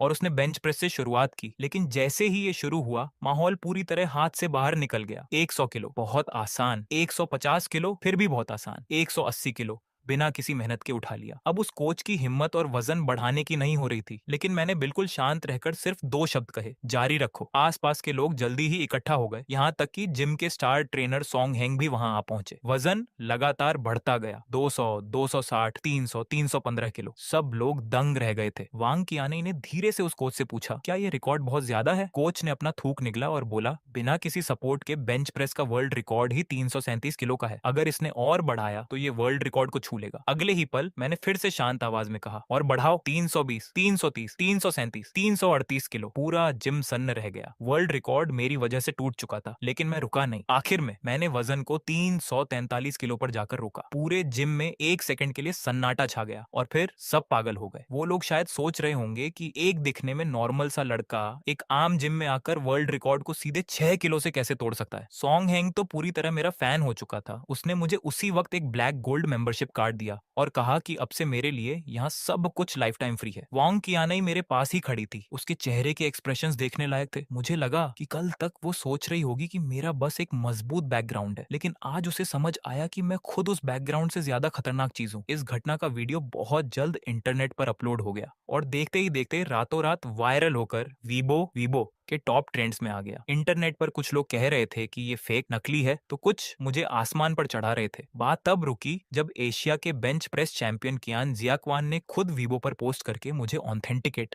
सर्टिफाई किया। मिस्टर श्याओ को बधाई, 343 किलो। ये हम ड्रैगन कंट्री चीन के लोगों का गौरव है। उनका ये बयान आते ही इंटरनेट पर तहलका मच गया और मैं इस तरह अचानक से फेमस हो गया। और इस पॉपुलैरिटी की वजह से मुझे सिस्टम का एक और इम्पोर्टेंट फीचर समझ में आया। रात के ठीक 12 बजे सिस्टम फिर से रिफ्रेश हुआ। इस बार रेपुटेशन जेक्साक चेक इन टेबल आया था जिसमें 1-to-1 रेटिंग थी। मैंने उसे खरीदने के बाद ही जाना कि रेपुटेशन वैल्यू के हर एक लेवल को पार करने पर रिवॉर्ड्स मिलते हैं। बेंच प्रेस वीडियो वायरल होने के बाद मेरा पहला लेवल पूरा हो चुका था। जैसे ही मैंने क्लेम पर क्लिक किया, सिस्टम ने मुझे सीधे एक पागानी हुआयरा इमोला गिफ्ट कर दी। पूरी दुनिया में ऐसी सिर्फ 5 कारें हैं जिसकी कीमत लगभग 40 मिलियन 4 करोड़ आरएमबी है। मेरे हाथ में कार की चाबी थी और मेरी मुस्कान रुकने का नाम नहीं ले रही थी। मैं तो बस जिम करने गया था और बदले में एक टॉप नॉच सुपरकार घर ले आया। लेकिन सबसे बड़ी बात यह थी कि मुझे समझ आ गया था कि मैं जितनी ज्यादा लाइमलाइट अटेंशन बटोरूंगा, मेरी रेपुटेशन उतनी ही बढ़ेगी और मुझे उतने ही ज्यादा रिवॉर्ड्स मिलेंगे। इसलिए मैंने सोचना शुरू कर दिया कि अगले लेवल पर जल्दी कैसे पहुंचा जाए। जल्द ही मेरी नजर लाइव स्ट्रीमिंग प्लेटफॉर्म्स पर गई। आखिरकार गिफ्ट्स की बौछार करके भी बहुत बड़ी अटेंशन पाई जा सकती थी। मैंने ऐसे ही एक छोटे स्ट्रीमर के लाइव रूम में एंट्री की जिसे मैं पहले फॉलो करता था। एलिस नाम की एक स्ट्रीमर आउटडोर लाइव कर रही थी और उसने एक चैलेंज रखा था कि जो भी उसे रियल लाइफ ऑफलाइन में ढूंढ लेगा उसे वो अपना वीचैट दे देगी। मैंने उसके लाइव का बैकग्राउंड देखा और मुझे हंसी आ गई। ये तो मेरे घर के पास ही था। मैं सीधे वहां चल दिया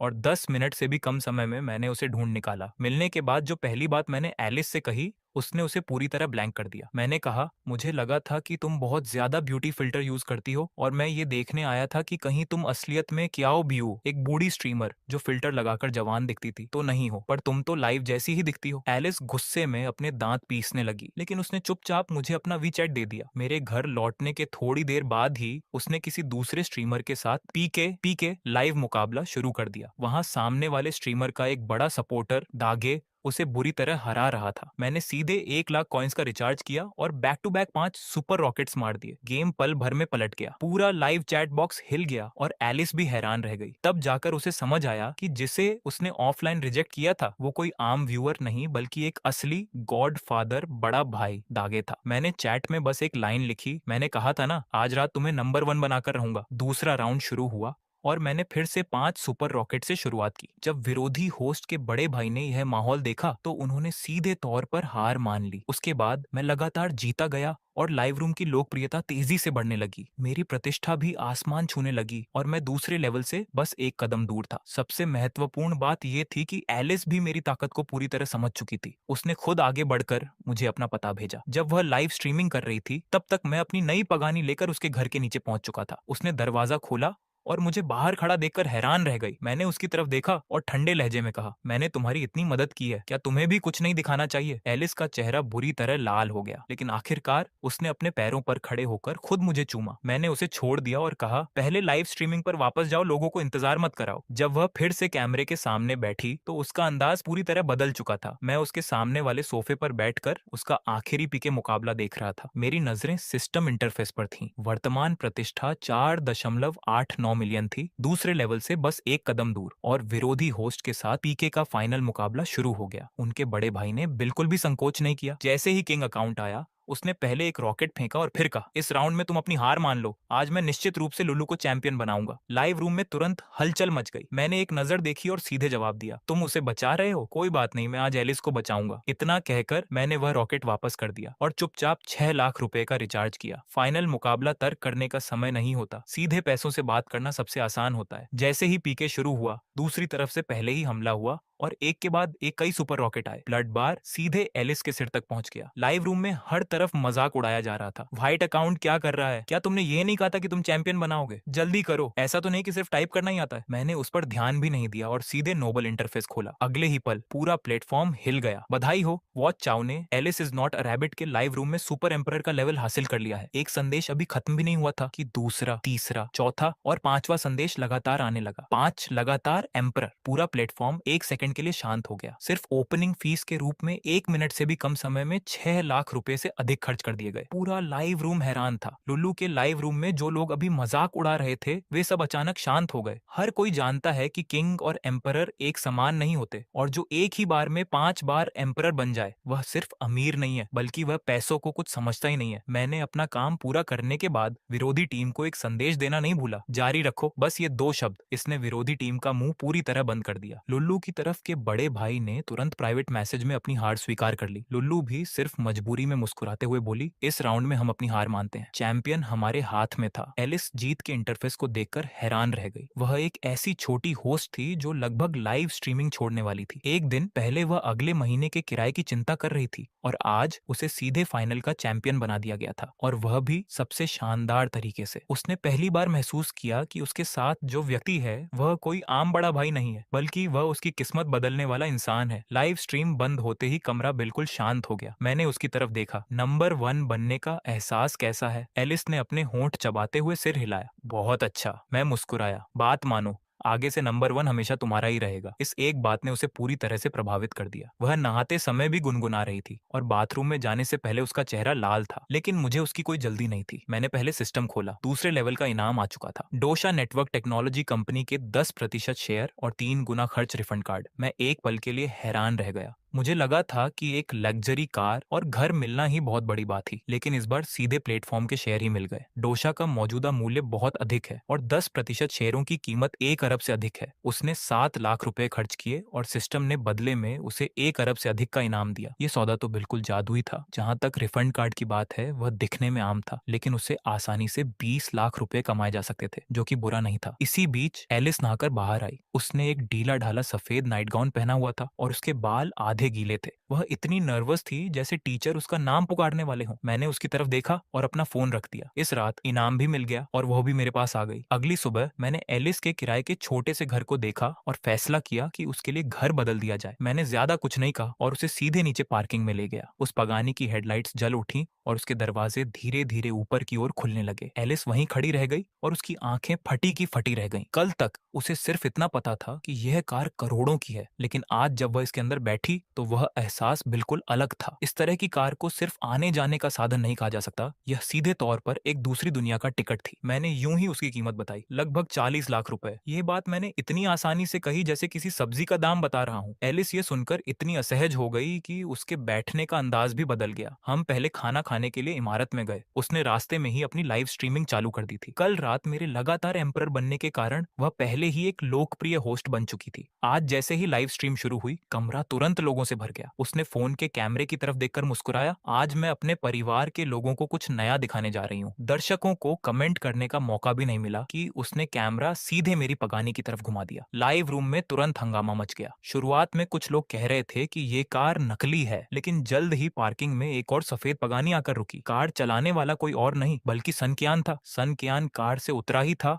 और अपने दोस्तों के साथ हंसकर बात कर रहा था। लेकिन जैसे ही उसकी नजर मेरी पगानी पर पड़ी, उसका चेहरा पूरी तरह बदल गया। वह तुरंत दौड़कर आया और कार के चारों तरफ चक्कर लगाने लगा। उसकी आंखों में वैसी ही उत्सुकता थी जैसे कोई जादुई चीज देख रहा हो। उसके साथ वाले व्यक्ति ने पूछा, क्या ये दोनों पगानी नहीं है? क्या इनमें कोई अंतर है? सन कियान गुस्से में उसे डांटने ही वाला था। मेरी कार की तुलना इससे मत करो, मेरी कार इसके सामने सिर्फ एक खिलौना है। उसकी इस एक बात ने पूरे लाइव रूम को शांत कर दिया। फिर उसने खुद उस कार का नाम बताया, पगानी लिमिटेड एडिशन। पूरी दुनिया में सिर्फ 5 कारें हैं। यह इसका अल्टीमेट वर्जन है और इसकी शुरुआती कीमत 5 मिलियन यूरो है। ये सुनते ही लाइव रूम के कमेंट्स पूरी तरह से रुक गए। और भी हैरान करने वाली बात अभी बाकी थी। जैसे ही मेरी कार का दरवाजा खुला और मैं कार से बाहर निकला, सन कियान ने सीधे मुझे बड़े भाई कहकर आवाज दी। लाइव रूम में एक बार फिर से हंगामा मच गया। सन कियान जैसे अमीर लड़के को भी इस तरह बात करते देखकर मेरी स्थिति को अब और समझाने की जरूरत नहीं थी। मैं पार्किंग में ज्यादा देर नहीं रुका और एलिस को लेकर मॉल के अंदर चला गया। रास्ते में मुझे लियांग का फोन आया। उसने बताया कि मैनेजर और नौकरानियों का इंतजाम हो चुका है और उनकी जानकारी मेरे फोन पर भेज दी गई है। मैंने एक नजर जानकारी पर डाली। सब कुछ बिल्कुल सही था। एक प्रोफेशनल महिला मैनेजर, 3 नौकरानियां और एक माली जो मेरे उस बड़े विला की अच्छी तरह देखभाल कर सकते थे। चीजें तय होने के बाद मैंने एलिस से कहा कि वह पहले दुकान के अंदर जाकर कपड़े देख ले और मैं बाहर फोन पर बात करने लगा। जब मैं फोन पर बात करके वापस आया तो देखा कि वह अभी भी दरवाजे पर खड़ी थी। मुझे थोड़ा अजीब लगा। तुम अंदर क्यों नहीं गई? एलिस ने झिझकते हुए अपने फोन की तरफ इशारा किया। दुकान के स्टाफ ने कहा कि फोन लेकर लाइव स्ट्रीमिंग करते हुए अंदर जाने की अनुमति नहीं है। मैंने सुना और मुस्कुराया, ऐसा इसलिए क्योंकि तुम्हें अंदर जाना नहीं आता। इतना कहकर मैंने सीधे उसका हाथ पकड़ा और अंदर की तरफ चल पड़ा। दरवाजे पर खड़ा वह स्टाफ हमें रोकने ही वाला था कि तभी दुकान का मैनेजर तेजी से बाहर आया और उसने उस स्टाफ को पीछे हटा दिया। उसने बहुत ही विनम्रता से मुस्कुराते हुए कहा, श्रीमान, आपका यहाँ बहुत बहुत स्वागत है। वह निश्चित रूप से जानता था कि ये पूरी इमारत मेरी है। दूसरों को रोकना उनका काम हो सकता है, लेकिन मुझे रोकना उनके लिए मुसीबत बन सकता था। उसने न सिर्फ हमें अंदर बुलाया बल्कि पूरे सामान पर 20% की छूट दी और साथ ही एक नया बैग भी गिफ्ट में दिया। लाइव रूम के लोग ये सब देखकर हैरान थे। सब कमेंट कर रहे थे, अभी एक पल पहले रोका जा रहा था और अगले ही पल इतना स्वागत और छूट। क्या ये अमीर लोगों की दुनिया है जहाँ कुछ भी किया जा सकता है? मैंने भी ज्यादा औपचारिकता नहीं दिखाई और सीधे एलिस के हाथ से फोन ले लिया। मैंने एलिस से कहा, तुम जाकर कपड़े पहनो, जो भी पसंद आए उसे देखो, मैं तुम्हारे लिए लाइव स्ट्रीमिंग करूंगा। मेरी ये बात सुनते ही लाइव रूम के दर्शक पूरी तरह से दीवाने हो गए। इसके बाद दुकान से एक एक करके कपड़े, जूते और एक्सेसरीज उसके सामने आने लगी। मैं एक एक करके उनकी कीमतें बता रहा था और लाइव रूम में लोग हैरान हो रहे थे। 23,000 रुपए की स्कर्ट, 38,000 रुपए के जूते और 30,000 रुपए का एक बैग। आखिरकार जब बिल की बारी आई तो कुल 1,83,000 रुपए का बिल बना। मैंने बिना पलक झपकाए सीधे अपने रिफंड कार्ड से पेमेंट कर दिया। एलिस उस लंबे बिल को देखकर पूरी तरह से दंग रह गई थी। मुझे लगा कि उसने पहले कभी ऐसी जगहों के सपने देखे होंगे, लेकिन आज मैंने उसे यूं ही 2 लाख रुपए का सामान दिला दिया जैसे कोई आम चीज खरीदी हो। मैंने बस शांति से उससे कहा, यह तो अभी शुरुआत है, खुद को अच्छे से तैयार कर लो,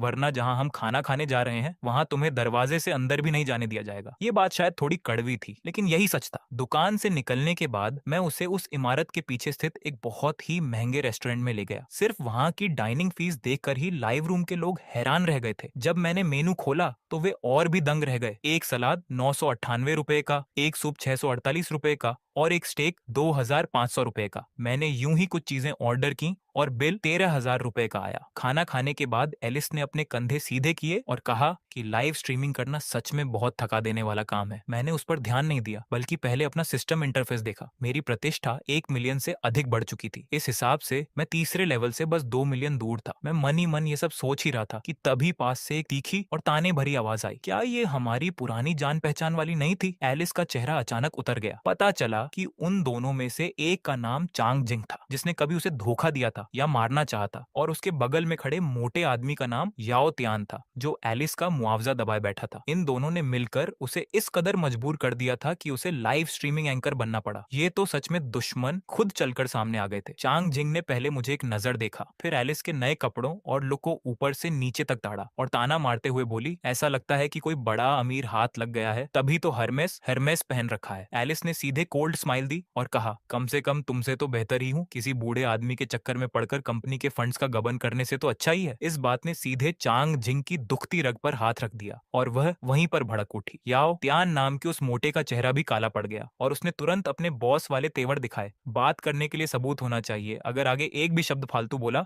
तो हमारी मुयुआन मुयुआन की लीगल टीम तुम्हें देख लेगी। मैंने जैसे ही ये सुना मैं सीधे खड़ा हो गया। तुम ही याओ त्यान हो ना, जरा मेरे साथ साइड में आकर बात करो। वह याओ त्यान अभी भी मेरे सामने अपना रोब झाड़ने की सोच रहा था, लेकिन अगले ही पल मैंने उसकी कलाई पकड़ी और उसे घसीटते हुए पास के वॉशरूम में ले गया। दरवाजा बंद करते ही मैंने पहले तो उसे एक पंच मारा और फिर सीधे अपने सिस्टम से ट्रुथ स्प्रे स्लैश अनयोशी स्प्रे निकाला। 5 मिनट भी नहीं हुए थे कि याओ त्यान ने अपने सारे काले चिट्ठे उगल दिए। उसका न सिर्फ चांग जिंग के साथ चक्कर था, बल्कि बाहर 3 और मिस्ट्रेस प्रेमिकाएं थीं। सबसे बड़ी बात यह थी कि चांग जिंग 2 महीने की प्रेग्नेंट थी और उसकी असली पत्नी ऐसी थी जो कभी बच्चे पैदा नहीं कर सकती थी। मैंने सोचा कि अगर ये बात उसके घर तक पहुंच गई तो उसकी कंपनी का दिवाला निकलना तय है। मैंने उस पूरी बातचीत का वीडियो रिकॉर्ड किया और उसकी तरफ देखकर मुस्कुराया। मैंने उससे कहा, मुझे पैसे नहीं चाहिए, मेरी बस एक ही शर्त है, आगे से मुझे यह चांग जिंग शंघाई मॉड्यू में दिखाई नहीं देनी चाहिए। याओ त्यान ने अभी राहत की सांस लेने की सोची ही थी कि मैंने पास के मेटल के नल वाटर फॉसेट को पकड़ा और अपनी उंगलियों से जोर लगाया। कच की आवाज के साथ मैंने उस लोहे के नल को मरोड़कर कबाड़ बना दिया। याओ त्यान का डर के मारे पेशाब छूटने वाला था। मैंने उसे फिर से वार्निंग दी, और हाँ, कोई चालाकी करने की सोचना भी मत। उसने तुरंत सिर हिलाते हुए हाँ में हाँ मिलाई। समझ गया। जब मैं वापस डाइनिंग टेबल पर आया तो चांग जिंग अभी भी वहां हवा में उड़ रही थी। तुम्हारा वह आदमी हमारे डायरेक्टर याओ से मिलने के बाद भीगी बिल्ली बनकर ही लौटेगा ना। उसकी बात पूरी भी नहीं हुई थी कि तभी लौटे याओ त्यान ने आगे बढ़कर उसके चेहरे पर एक जोरदार थप्पड़ जड़ दिया। अपना मुंह बंद रखो। ये देखकर एलिस भी दंग रह गई। याओ त्यान ने चांग जिंग को पूरी तरह इग्नोर किया और तेजी से एलिस के पास आकर गिड़गिड़ाते हुए माफी मांगने लगा। उसने कहा कि मुआवजा तुरंत ट्रांसफर किया जा रहा है और यह भी गारंटी दी कि वह आज रात को ही चांग जिंग को यहाँ से हमेशा के लिए भेज देगा। चांग जिंग ये सुनते ही जमीन पर बैठ गई। वह चिल्लाने ही वाली थी कि मेरे पेट में आपका बच्चा है, लेकिन याओ त्यान की एक और दहाड़ ने उसे चुप करा दिया। मुझे लगता है कि उसे अब जाकर समझ आया था कि आज वह किसी मामूली पत्थर से नहीं, बल्कि सीधे एक टाइम बम से टकरा गई है। मैं आराम से अपनी जगह बैठकर स्टेक काट रहा था और मैंने बस इतनी सी टिप्पणी की, काम ठीक से हैंडल किया है। याओ त्यान को मेरी ये बात किसी माफीनामे की तरह लगी और वह तुरंत वहां से दफा हो गया। 1 मिनट भी नहीं बीता था कि एलिस का फोन बजा। 30 लाख 3 मिलियन सीधे अकाउंट में क्रेडिट हो चुके थे। वह अपने फोन के ट्रांसफर पेज को देखती रही। काफी देर तक उसके मुंह से शब्द नहीं निकले। यह तो बहुत ज्यादा है। मुझे इसमें कोई हैरानी नहीं हुई। रख लो, अगर तुम इसे नहीं रखोगी तो वह आज रात सो नहीं पाएगा। जल्द ही उस रेस्टोरेंट का मैनेजर भी हमारे पास आया। उसका रवैया पहले से कहीं ज्यादा रिस्पेक्टफुल था। उसने सबसे पहले रेस्टोरेंट का एक ब्लैक गोल्ड कार्ड दिया और कहा कि ग्लोबल स्टोर्स पर लाइफ टाइम 80% का डिस्काउंट 20% पे करना होगा, मिलेगा और कोई रिजर्वेशन की जरूरत नहीं होगी। इसके बाद उसने एक वाइन बॉक्स खोला जिसमें एक पूरी ब्लैक शैंपेन की बोतल थी। ये शिपव्रेक 1907 साइलेंट वेसल है जिसकी मार्केट वैल्यू 20 लाख 2 मिलियन से ज्यादा है। मिस्टर याओ ने ये खास आपके लिए भिजवाई है। रेस्टोरेंट के बाकी कस्टमर्स ये देखकर दंग रह गए। भला यह कैसा लंच था? पहले 30 लाख का मुआवजा मिला, फिर 20 लाख की वाइन मिली और साथ में ब्लैक कार्ड भी। ये खाना खाना नहीं था। ऐसा लग रहा था जैसे किसी भगवान को भोग लगाया जा रहा हो। मैंने बस उस वाइन की तरफ एक नजर देखा। मेरे दिमाग में कुछ और ही चल रहा था। मैंने एलिस को इशारा किया कि वाइन रख ले। खाना खत्म होने के बाद आसपास के कई लोग मुझे अपने बिजनेस कार्ड देने के लिए घेरने लगे। मुझे उनसे फालतू बात करने का कोई शौक नहीं था, इसीलिए मैं वाइन उठाकर एलिस के साथ निकल गया। कार में बैठने के बाद एलिस उस वाइन बॉक्स को पकड़े हुए अभी भी शौक में थी। 20 लाख की वाइन और 30 लाख का बैंक ट्रांसफर। मुझे लगता है कि उसने आज सुबह जितने पैसे देखे थे उतने उसने पिछले कई सालों में भी नहीं कमाए होंगे। मैंने उसकी तरफ देखा और कैजुअली कहा, दोपहर को मेरे साथ वॉच GDDH खरीदने चलो। उसने अनजाने में मुझसे पूछ लिया, क्या किसी और लड़की के लिए खरीद रहे हो? मेरा छुपाने का कोई इरादा नहीं था। हाँ, मेरी एक छोटी बहन के लिए। कुछ दिनों में उसका एक ड्रामा थिएटर परफॉर्मेंस है, तो ये उसके लिए गिफ्ट होगा। मैंने इतनी ईमानदारी से जवाब दिया कि वह समझ ही नहीं पाई कि गुस्सा कैसे करे। मुझे लगता है कि वह भी दिल में जानती थी कि मेरे जैसे इंसान के पास सिर्फ वही एक लड़की नहीं होगी। अब जब मैं उससे सब कुछ साफ कह रहा था तो ये भी उसके लिए बड़ी बात थी, और वैसे भी उसमें मुझसे झगड़ा करने की हिम्मत नहीं थी। मैंने अपने दिमाग में पहले ही कैलकुलेशन कर ली थी। मेरे कैशबैक कार्ड में अभी भी 8 लाख से ज्यादा की लिमिट बची थी और उसे सबसे जल्दी खर्च करने का तरीका गड्डी खरीदना ही था। एकदम परफेक्ट था, एक जांगजियाई के लिए और एक एलिस के लिए। इससे मेरी साख रेप्यूटेशन भी और बढ़ जाती। इसीलिए हम दोनों सीधे पाटेक फिलिपे ग्रीन गार्डन रोड वाले स्टोर की तरफ निकल पड़े। रास्ते में एलिस ने फिर से अपनी लाइव स्ट्रीम चालू कर ली। कल रात के हाइप और दोयू डेऊ शाह के ऑफिशियल रिकमेंडेशन की वजह से लाइव आते ही उसका ऐप के ओपनिंग स्क्रीन पर पॉपअप आ गया और व्यूज रॉकेट की तरह बढ़ने लगे। उसने एक्साइटेड होकर मुझसे कहा, मैं ओपनिंग स्क्रीन रिकमेंडेशन पर आ गई हूँ। मैं बस मुस्कुराया। डाओयू के शेयर होल्डर्स सच में बहुत फास्ट हैं। उन्होंने मेरे साथ वाली लड़की को रिसोर्सेज देना शुरू भी कर दिया। जैसे ही हम पाटेक फिलिप पहुंचे, वहां के स्टाफ ने मेरी इमोला कार देखते ही बेहद सम्मान के साथ हमारा स्वागत किया और मेरी कार को सीधे आंगन कोर्ट यार्ड में पार्क करवाया। जैसे ही हम दोनों ने स्टोर में कदम रखा, लाइव स्ट्रीम चैट बॉक्स में तहलका मच गया। आज लाइव स्ट्रीम में पाटेक फिलिप की शॉपिंग होगी। एलिस की इस एक लाइन ने लाइव व्यूअर्स की संख्या को आसमान पर पहुंचा दिया। जैसे ही अटेंडेंट हमें अटेंड करने आया, मैंने सीधे कहा, पहले मेंस वॉचेस दिखाओ, मुझे कुछ पीस सिलेक्ट करने हैं। लाइव स्ट्रीम की चैट एकदम से थम गई। लोग पाटेक फिलिप में एक घड्डी देखने आते हैं और मैं यहाँ कुछ पीस सिलेक्ट करने आया था। और ठीक इसी समय स्टोर में किसी ने मुझे पहचान लिया। वह ली यांग था। मिस्टर चाओ, क्या इत्तेफाक है। मैंने देखा कि उसके बगल में पाटेक फिलिप का स्टोर मैनेजर छेन योंगकांग खड़ा था। ली यांग ने जैसे ही कहा कि डोंगजियाओ नंबर 1, डोंगजियाओ नंबर 1 का विला किंग इन्होंने ही खरीदा है, मैनेजर कियान योंगकांग की आंखें चमक उठी। वह तुरंत खुद आगे आया और बोला, मिस्टर श्याओ, आप बिल्कुल सही समय पर आए हैं। कल ही हमारे पास एक नई वॉच आई है, आपको वह जरूर पसंद आएगी। यह कहते हुए वह मुझे सीधे स्टोर के बीच में बने एक इंडिपेंडेंट डिस्प्ले काउंटर पर ले गया। बुलेट प्रूफ ग्लास के अंदर एक पाटेक फिलिप घड़ी शांति से रखी थी, जिसका ऑरा देखते ही बनता था। साफ पता चल रहा था कि यह शो स्टॉपर है। कियान योंगकांग ने मुस्कुराते हुए इंट्रोड्यूस किया, Patek Philippe grand complication series 5270/AR-001। मेरी नजर भी उसी घड़ी पर टिक गई। मैं मन ही मन सोच रहा था कि क्या यह घड़ी मेरी रेप्यूटेशन के तीसरे स्टेज को एक बार में पूरा भरने के लिए काफी होगी। स्टोर मैनेजर ने कीमत बताई, 16.5 लाख, 1.65 मिलियन। मेरे चेहरे का एक्सप्रेशन तक नहीं बदला। मैंने सीधे अपना कार्ड स्वाइप कर दिया। वह एक्शन इतना स्मूथ और क्विक था जैसे कोई कन्वीनियंस स्टोर से पानी की बोतल खरीद रहा हो।